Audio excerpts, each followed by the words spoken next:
Paris Olympic को लेकर पूरा देश आज कह रहा है चक दे इंडिया। नमस्कार, स्वागत है आपका इंडिया डेली में। मैं हूं आपके साथ विवेक चांडिल्य। पेरिस में आज जय होगा। पेरिस में आज टीम इंडिया का मंगल होगा। भारतीय हॉकी टीम आज रात 10:30 बजे जर्मनी को धूल चटाने के लिए हॉकी के मैदान में उतरेगी। ब्रिटेन को हराने के बाद टीम इंडिया के हौसले बुलंद हैं। अगर पिछले 5 मैचों की बात करें तो भारत का पलड़ा जर्मनी पर भारी दिखता है। ऐसे में उम्मीद है कि भारतीय खिलाड़ी आज जर्मनी को हराकर फाइनल का टिकट पक्का कर लें।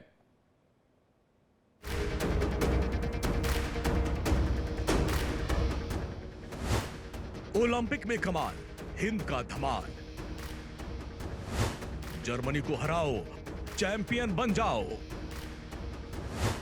पेरिस में जय हो। पेरिस ओलंपिक में भारत के खिलाड़ियों का शानदार प्रदर्शन जारी है।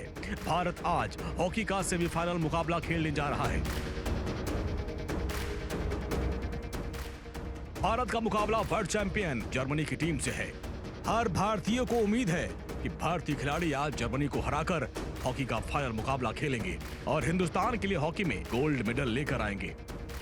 पेरिस ओलंपिक में भारतीय हॉकी टीम ने क्वार्टर फाइनल में ग्रेट ब्रिटेन को मात देकर मेडल की उम्मीद जगा दी है। भारतीय हॉकी टीम लगातार दूसरी बार ओलंपिक में हॉकी के सेमीफाइनल मैच में पहुंची है। अब सेमीफाइनल के मुकाबले के लिए दोनों टीमें तैयार हैं। भारत और जर्मनी के बीच हॉकी की टशन काफी पुरानी है। दोनों टीमों के बीच कई रोमांचक मुकाबले खेले गए। भारत ने 2020 के ओलंपिक में जर्मनी को हराकर ब्रांज मेडल अपने नाम किया था। भारत और जर्मनी के बीच अब तक 105 मैच खेले गए, जिनमें जर्मनी 53-25 से आगे रहा। 27 मैच ड्रॉ रहे। इन मैचों में भारत ने 174 गोल किए, जबकि जर्मनी ने 227 गोल किए। इन दोनों दिग्गजों के बीच हाल के दिनों में सबसे मशहूर मुकाबला टोक्यो ओलंपिक में कांस्य पदक का मैच था। इन दोनों टीमों के बीच पिछले 6 मुकाबलों में 5 में भारत ने जीत हासिल की और ओलंपिक में दोनों देशों के बीच 12 मुकाबले खेले गए, जिनमें टीम इंडिया का पलड़ा भारी है। टीम इंडिया ने 5 और जर्मनी ने 4 मैच जीते हैं, जबकि 3 मैच ड्रॉ रहे हैं। भारतीय हॉकी टीम ने इतिहास रचते हुए क्वार्टर फाइनल में इंग्लैंड को पेनाल्टी शूटआउट में हरा दिया था। शूटआउट में वाराणसी के ललित और गाजीपुर के राजकुमार पाल ने पेनाल्टी कॉर्नर में एक गोल दागे थे और भारत की जीत में अहम भूमिका निभाई थी। ऐसे में पूर्वांचल के इन खिलाड़ियों के परिवार वालों को आज के मैच में ढेरों उम्मीद है। हमें अपने देश की टीम पे गर्व है कि हमारी टीम इतना बेहतर प्रदर्शन करते हुए इतना आगे तक आई है और मेरी ईश्वर से यही कामना है कि इसी तरह का प्रदर्शन हम जारी रखें और आज जीतने के पश्चात एक मेडल अपने देश के लिए सुरक्षित कर पाएं। और मेरी शुभकामनाएं रहेंगी इस स्टेडियम के लाल राजकुमार पाल और ललित उपाध्याय की को भी मेरी शुभकामनाएं। राजकुमार को ढेर सारी शुभकामनाएं और हम लोग उम्मीद करते हैं कि राजकुमार इससे बेहतर करें और जीत के आए। ज़्यादा से ज़्यादा राजकुमार के ऊपर इतना भरोसा है, पूरे करमपुर नहीं पूरे उत्तर प्रदेश पूरे विश्व का भरोसा है कि करमपुर का लाल गाजीपुर का लाल इस बार मैच जीत के आए विश्व कप फाइनल। भारतीय हॉकी टीम मेडल से बस एक कदम दूर है, क्योंकि भारत की एक जीत से चांदी पक्की है। उसके बाद फाइनल की जीत तो सोने पर सुहागा साबित होगी। भारत हॉकी में मेडल जीतने के बेहद करीब है। ऐसे में हर भारतीय को हिंद के सितारों से उम्मीद है वो अपने शानदार खेल से करोड़ों हिंदुस्तानियों की झोली खुशियों से भर देंगे। आज जर्मनी को हराकर भारतीय खिलाड़ी पेरिस में तिरंगा लहराएंगे। Bureau report, India Daily. और इस वक्त हमारे साथ हॉकी के खिलाड़ी ललित उपाध्याय के परिजन हमारे साथ जुड़ रहे हैं। सीधे उनके पास चलते हैं। वाराणसी जो हमारे साथ इस वक्त लाइव है, जिनकी तस्वीर इस वक्त आप देख रहे हैं टेलीविजन स्क्रीन पर। सबसे पहले सेमीफाइनल में पहुंचने के लिए पूरे देश को बहुत बहुत बधाई और आपकी तरफ से, आपके परिवार को, पूरे देश की तरफ से आप लोगों को बहुत शुभकामनाएं और बधाई। सर, मैं ये जानना चाहता हूं ललित को लेकर, आज के मैच को लेकर आप लोग क्या सोच रहे हैं और आप लोगों के दिलो दिमाग में क्या चल रहा है? भैया हम लोग तो यही सोच रहे हैं कि ललित अच्छा खेलें और हिंदुस्तान लोगों के, इनके और राजकुमार पाल की वजह से जीते, गोल मारे ये लोग, पूरी टीम एकजुट होकर के खेले और अच्छा से अच्छा खेलेंगे तभी जीतेंगे। जो है मेडल का कलर बदलेगा और ये अति आवश्यक है। सरकार ने जो किया है हम लोगों के लिए। तो इतना तो इनका इन लोगों का फर्ज बनता है कि ये लोग मेडल का कलर बदलें। अच्छा सर, एक बात बताइए, ओलंपिक को लेकर तो बातचीत अभी करेंगे, आपसे लंबी बातचीत करेंगे। ये बताइए, ललित जब हॉकी खेलने के लिए जाते थे तो कितनी बार आपने उनकी पिटाई की कि खेलो मत और पढ़ाई पे ध्यान दो? कभी नहीं। अच्छा। हम लोग तो ये कहते थे कि लोग जाएंगे खेलेंगे तो कम से कम इतना तो होगा कि अपने पैर पर खड़े हो जाएंगे, छोटी मोटी नौकरी सोकरी पा जाएंगे। हम लोग इतना नहीं सोचे थे कि इस लेवल पर पहुंच जाएंगे। अच्छा, क्योंकि हमारे परिजन तो कहते थे खेलोगे कूदोगे हो जाओगे खराब, पढ़ोगे लिखोगे तो बनोगे नवाब। ये पहले की बात है। पहले जो लोग यही कहते थे कि खेलोगे कूदोगे तो हो जाओगे खराब। अब ये है कि खेलोगे कूदोगे हो जाओगे नवाब। ये जी। तो ये ललित के बारे में बताइए, उनका हॉकी के प्रति रुझान कैसे बढ़ा? क्योंकि इस देश में क्रिकेट बहुत खेला जाता है, क्रिकेट हर गली नुक्कड़ हर चौराहे पर क्रिकेट खेला जाता है, और क्रिकेट को लेकर ही आज के युवा बहुत ज्यादा सपना बुनते हैं, और हॉकी को लेकर बहुत ज्यादा रुझान नहीं देखने को मिलता है। ज्यादातर युवा क्रिकेट की तरफ जाते हैं। क्रिकेट में पैसा है, ग्लैमर है, आईपीएल जैसा इवेंट है, इसके अलावा दुनिया में अलग अलग देशों में अलग अलग तरह के इवेंट हैं। तो फिर हॉकी ही ललित ने क्यों चुना सर? ऐसा है कि छोटे बच्चे थे ये लोग, इनको जिस तरफ इंटरेस्ट लगा उस तरफ गए। और हॉकी हमारे हिंदुस्तान का जो है राष्ट्रीय खेल है। क्रिकेट तो आज करीब 20 साल 25 साल से बहुत हाईलाइट हुआ है, नहीं तो इसके पहले तो हॉकी ही था। और पूरा ऑल वर्ल्ड में जितनी जगह हॉकी खेली जाती है उतनी जगह क्रिकेट थोड़ी खेला जाता है। क्रिकेट तो जो है वही 20 22 25 देशों में खेला जाता है। हॉकी जो है पूरा ऑल वर्ल्ड में खेला जाता है। आज भी देखिए ओलंपिक में हॉकी है, क्रिकेट नहीं है। जी। हाँ। बिल्कुल सर, लेकिन अब कहा यह जा रहा है क्रिकेट की एंट्री अगले ओलंपिक से हो जाएगी, ये भी बताया जा रहा है। खैर, इस पर बातचीत करेंगे, लेकिन सर एक बात बताइए, ललित के लिए कितना चुनौतीपूर्ण रहा? कैसे उठते थे, उनका दिनचर्या बताइए थोड़ा। आपने कहा कि उत्तर प्रदेश से आपने सोचा था कि हॉकी नेशनल लेवल पर खेलेंगे, एक नौकरी मिल जाएगी, बस इतनी सी ख्वाहिश थी, कभी ये नहीं सोचा कि ओलंपिक तक पहुंच जाएंगे। तो ओलंपिक तक पहुंचने के लिए उन्होंने कैसा संघर्ष किया, क्या दिनचर्या होती थी? आज के युवाओं को उनसे सीख लेने की आवश्यकता है, तो इसके लिए उनके रूटीन को समझना होगा। उनका रूटीन क्या होता था सर, बचपन से लेके थोड़ा विस्तार से बताइएगा सर। ऐसा है सर कि रूटीन तो आप समझ लीजिए कि बहुत ज्यादा लेबोरियस ये लोग थे, बहुत संघर्ष किए इस लेवल तक पहुंचने के लिए। हम लोग तो बहुत छोटे स्तर से जिंदगी जीवन यापन करते थे। और ये बच्चे जो है, मेरे पास इतना भी पैसा नहीं था कि मैं इनको हॉकी एक ठो खरीद करके दे सकूं, और सीनियरों से भी मांगते थे। किसी तरह से इनके कोच परमानंद मिश्रा जी थे, परमानंद मिश्रा जी साई में इनको रखे, और साई से आप समझ लीजिए कि फिर धीरे धीरे धीरे धीरे करके ये लोग आगे बढ़ते गए। मेरे दोनों बच्चे हॉकी खेलते थे, बड़े वाले भी खेलते थे। और फिर ललित अपना आगे गए, कभी हॉस्टल में ये लोग नहीं गए, साई से जी। ही खेले, उदय प्रताप कॉलेज से। हाँ। और फिर बाद में करमपुर से भी खेले, ऑल इंडिया वगैरह। तो संघर्ष तो इन्होंने बहुत किया। इन्होंने एयर इंडिया से भी खेला। और अब संघर्ष की कहानी कितना आपको बताएं, बहुत लंबी कहानी है। नहीं सर, संघर्ष फिर की कहानी ही तो सुनने वाली कहानी होती है, और जिससे इस देश, ये देश भी बहुत युवा है सर। इस देश का युवा तभी प्रेरणा लेगा जब ललित जैसे युवाओं से हम सीखेंगे, क्योंकि आजकल युवा ज्यादातर इंस्टाग्राम और बाकी के सोशल मीडिया एप्लीकेशंस पर टाइम ज्यादा व्यतीत करते हैं। मैं ये नहीं कहता वो गलत है या ये सही है, मैं ये कह रहा हूं ललित जैसे युवाओं से सीखने की आवश्यकता है। तो आप बताइए उनके संघर्ष के बारे में सर। संघर्ष तो यही है सर कि समझ लीजिए इतना तो आप समझ रही है ना, दर्जा अच्छा से ये लोग हॉकी खेलना शुरू किए।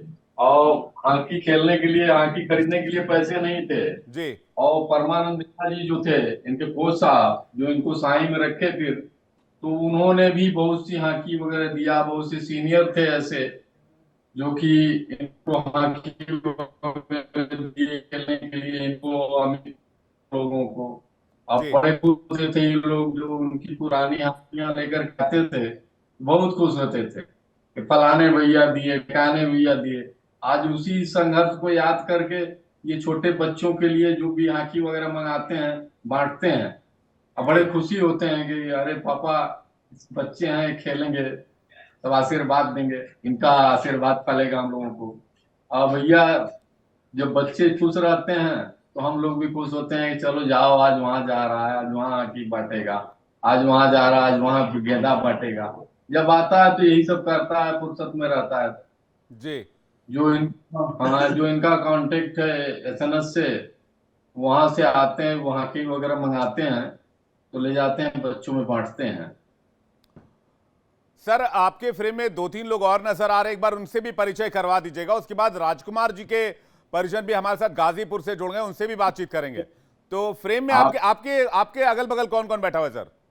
ये देखिए, वो रवि सिंह है, और ललित का संघर्ष बहुत जबरदस्त रहा है और आज हम लोग ललित के नाम से जाने जा रहे हैं।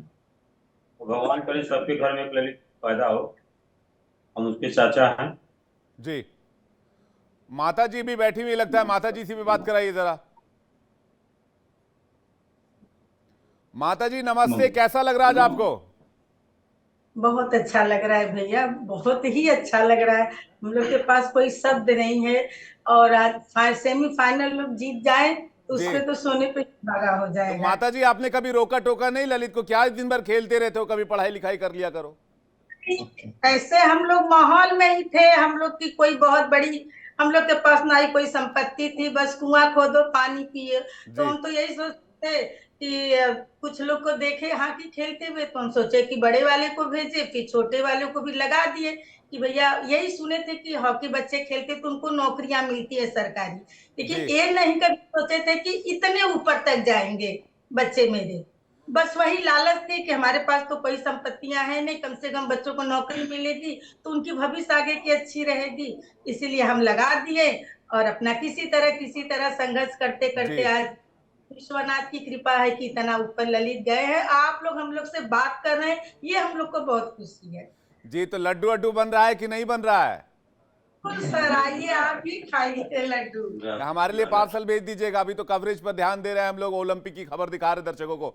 आप लोगों से दोबारा बातचीत करेंगे। माता जी आपके पास भी वापस आएंगे। राजकुमार के फैमिली वाले हमारे साथ जुड़ गए हैं। सर, बहुत बहुत स्वागत है आपका भी इंडिया डेली पर। हमारे साथ इस वक्त ललित के परिजन भी जुड़े हुए हैं, आप उनको स्क्रीन पर देख सकते हैं। तो सर, आप लोगों को कैसा लग रहा है? राजकुमार इतना अच्छा खेल रहे हैं और आज भारत सेमीफाइनल खेलने वाला है। 10:30 बजे से मैच होगा, फिर भारत फाइनल खेलेगा और पूरा देश यही मानकर चल रहा है सर।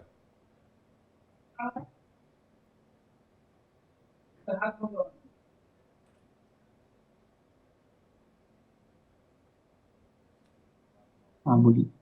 हाँ बोलिए। सर, नमस्कार। नमस्कार सबसे नमस्कार, पहले सर बताइए सभी कैसा लोग को लग रहा है? नमस्कार। सर पहले हमारी आवाज आ रही है सर? बिल्कुल आ रही है, जानना चाह रहे हैं कैसा लग रहा है आज आपको? पहले तो सर बहुत बहुत धन्यवाद जो आपने फोन करके इंटरव्यू लिया। जी और बहुत अच्छा लगा सर। लेकिन मैं पहले अपना परिचय बता दूं। मैं हॉकी कोच इंद्रदेव। और अपने परिचय से पहले मैं बता दूं सर, ये स्वर्गीय ठाकुर तेज बहादुर सिंह जी जो करमपुर में पैदा हुए और इतना बड़ा जो विस्तार उन्होंने खेल एक गांव बना दिया है, तो पहले मैं परिचय उनका दूंगा। उनके जाने के बाद पूर्व सांसद राधे मोहन सिंह जी और उनके छोटे बेटे अनिकेत सिंह जी और इस जो हॉकी का ग्राउंड है उस ग्राउंड को और अच्छा बना दिए हैं। और ये कलकत्ता से घास लाई गई और घास को लगा के इतना अच्छा ग्राउंड को उन्होंने बनाया है। और इतना मेहनत हो रही है ग्राउंड पर सर कि अब आपसे क्या कहें। अब आप आएंगे ग्राउंड पर तो जी। देखिएगा कि ग्राउंड कैसा करमपुर में सजा हुआ है। और इसमें बच्चे कम से कम 200-250 बच्चे प्रतिदिन सुबह शाम आते हैं और खेलते हैं। राजकुमार, आपको क्या कहकर गए? गोल्ड मेडल वादा करके गए, सिल्वर वादा करके गए, क्या कह के गए, मेडल वादा करके गए? राजकुमार ने सर यही कहा और ललित ने भी कहा कि सर आपका आशीर्वाद है तो हम मेडल लेके आएंगे, उसकी चिंता न करिएगा, मेडल पक्का आएगा। अब उन्होंने ये नहीं कहा कि गोल्ड आएगा, लेकिन कहा कि मेडल सर हम लेके आएंगे। तो हम लोग की सभी लोगों की यही शुभकामना है भारतीय टीम को कि पूरे करमपुर, पूरे गाजीपुर, पूरे पूर्वांचल, पूरे प्रदेश, पूरे देश की सबकी शुभकामनाएं है कि भारत गोल्ड मेडल लेके हिंदुस्तान 10 तारीख को वापस है, जिससे हम लोग भव्य स्वागत उनका कर सकें। कोच साहब, मैं तो मानता हूं, मेरे लिए अगर पर्सनल मेरी राय आप पूछेंगे तो जिस दिन ऑस्ट्रेलिया को हराया, एक इनविजिबल मेडल तो मैंने अपने लिए मान लिया कि 52 साल बाद हमने ऑस्ट्रेलिया को हरा दिया ओलंपिक में। एक एक मेडल वो सिर्फ जीतने के नाम पर वो मेडल है अपना। लेकिन आप थोड़ा सा राजकुमार के स्किल्स के बारे में बताइए, वो आज क्या फोकस रहना चाहिए, किस तरह का परफॉर्मेंस उनका होना चाहिए सर? राजकुमार का परफॉर्मेंस है बहुत अच्छा होगा। और राजकुमार पाल और ललित उपाध्याय ये दोनों स्टार खिलाड़ी हैं। राजकुमार पाल मिडफील्डर है और ललित उपाध्याय जो है स्ट्राइकर हैं। तो ये दोनों से हमारी सर उम्मीद है कि दोनों अच्छा खेलेंगे और अच्छा परफॉर्मेंस रहेगा और दोनों देश के लिए अच्छा खेलेंगे सर। अभी यही हमारी उनसे उम्मीदें हैं। में क्या कहेंगे कोच साहब? सर अच्छा होगा और भारत गोल्ड मेडल लेके सर आएगा, यही हमारी शुभकामनाएं हैं।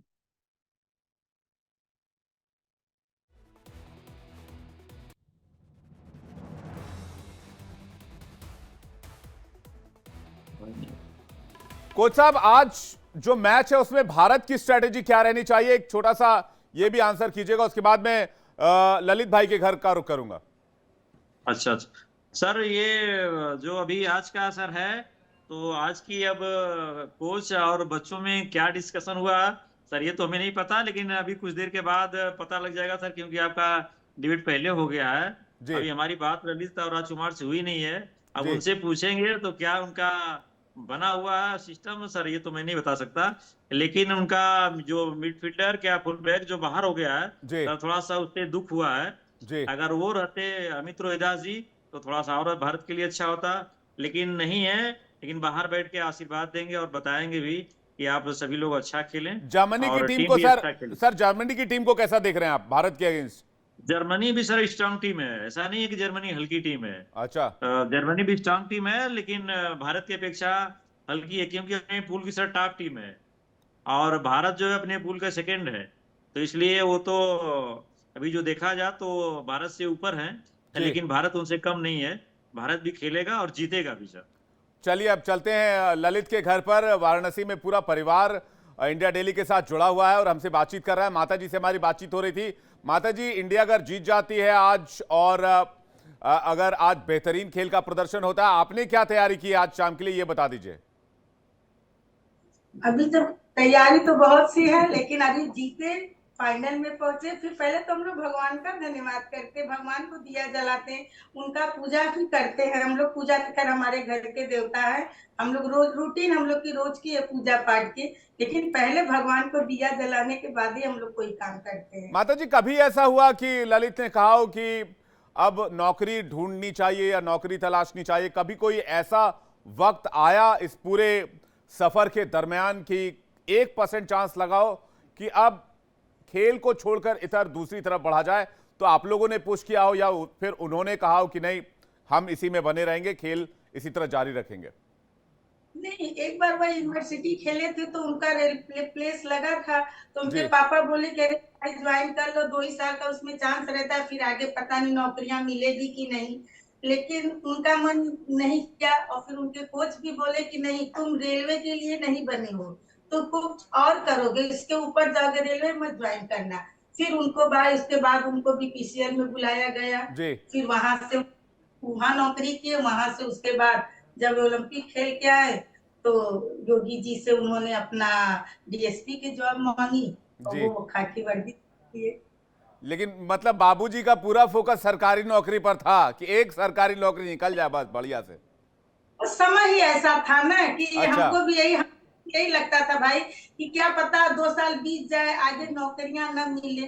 तो समय परिस्थिति ऐसी थी कि होता था कि जो आगे आया है उसी को पहले ले लो, पीछे कौन देखता है। लेकिन नहीं, ललित के भी मन में था कि नहीं, हम आगे तक जाएंगे और इसी तरह मेहनत करेंगे और खेलेंगे, और आज विश्वनाथ की कृपा है कि यहाँ तक वो पहुंच गए हैं। बिल्कुल माता जी, ललित के और ललित के पूरे परिवार के संघर्ष को इंडिया डेली तहे दिल से सलाम करता है और राजकुमार के संघर्ष को भी इंडिया डेली तहे दिल से सलाम करता है। और यूपी के इन दोनों लाल पर और पूरी टीम पर और पूरे देश की नजर बनी हुई है। हमारे साथ हमारे सहयोगी अनूप लखनऊ से बने हुए, उनके पास चलते हैं। अनूप, यूपी के 2 लाल और भारत के तमाम दिग्गज खिलाड़ी आज जर्मनी को पस्त करने के लिए मैदान पर उतरेंगे, क्या कहेंगे आप?